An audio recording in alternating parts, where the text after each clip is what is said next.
Welcome back to the Lights Out Podcast, bedtime stories for boys and girls around the world. Good evening, boys and girls. Are you ready for bed? Are you all snuggled up and ready for another Lights Out bedtime story? Good, because you're in for a treat tonight. That's right. In tribute to the creator of Little Miss books and Mr. Men books, Roger Hargreaves, we have a series of 24 stories in 24 hours to make sure that wherever in the world you are, whatever time you go to bed, you have a Mr. Men book to listen to tonight. Book 14 of 24. Mr. Forgetful. It was one of those beautiful summer mornings that everybody likes to see.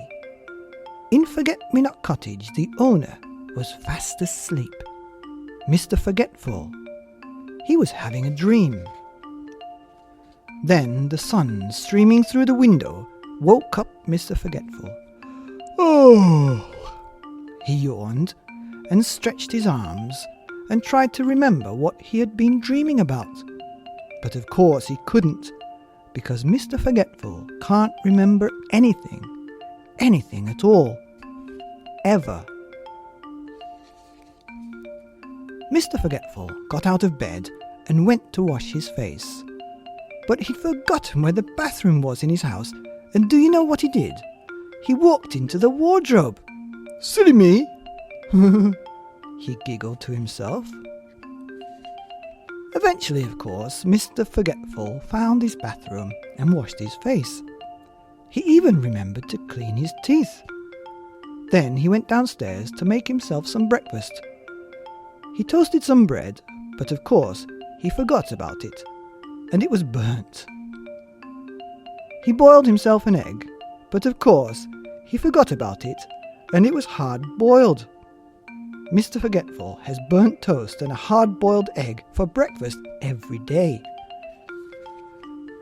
It was such a lovely day, Mr. Forgetful decided to walk down to the village to buy a stamp for a letter he'd written 3 weeks ago, but had forgotten to post. Off he set. And did he remember to shut the door of Forget-me-not Cottage behind him? Of course he didn't. "Good morning, Mr. Forgetful," said Mrs. Parcel in the village post office. "What can I do for you this fine morning?" "Oh, I'd like I've forgotten," he said. "A stamp?" suggested Mrs. Parcel, looking at the letter Mr. Forgetful was carrying.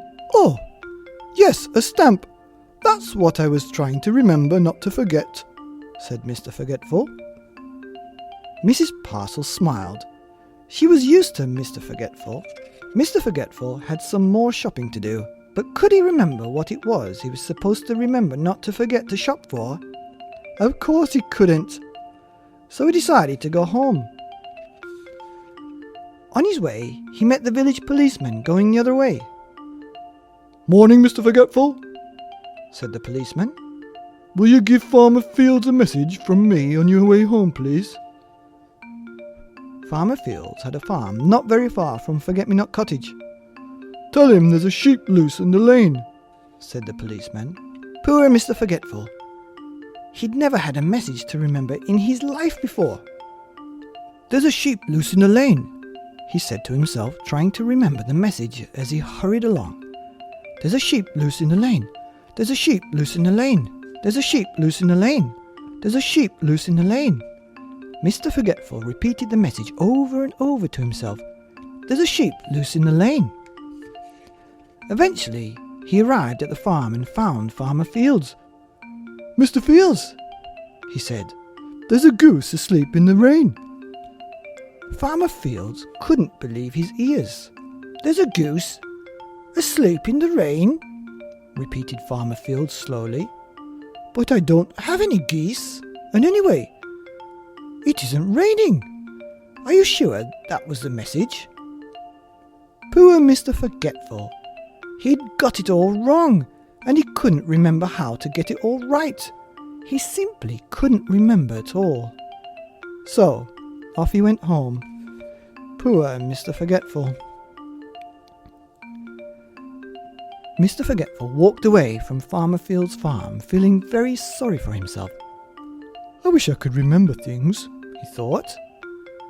He was so busy feeling sorry for himself that he didn't see that there was a sheep loose in the lane. He bumped into it and fell over. Oh, bother, said Mr. Forgetful. bah, Said the sheep. How silly, letting a sheep loose in the lane, thought Mr. Forgetful. And then he remembered the message.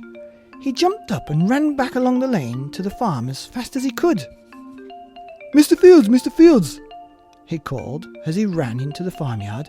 Mr. Fields, there's a goose asleep in the rain. He'd forgotten again. Mr. Fields scratched his head. Come with me, come on, cried Mr. Forgetful, and pulled Farmer Fields back along the lane until they came to the sheep that was loose. There it is, cried Mr. Forgetful, pointing. A goose. And then he stopped. Oh dear, he said. That's not a goose, is it? That's a sheep. And he blushed. I think, smiled Farmer Fields, that you're the goose. And he chuckled. And Mr. Forgetful giggled. And Farmer Fields laughed. And even the sheep started to laugh. It was so funny. Later that day, Mr. Forgetful sat down in his favourite armchair in Forget-me-not Cottage to think about what a funny day it had been. But do you know something? He tried and tried, but try as he would, he simply couldn't remember anything that had happened. Oh, Mr. Forgetful. The end of Mr. Forgetful by Roger Hargreaves. Here on the Lights Out podcast, bedtime stories for boys and girls and forgetful.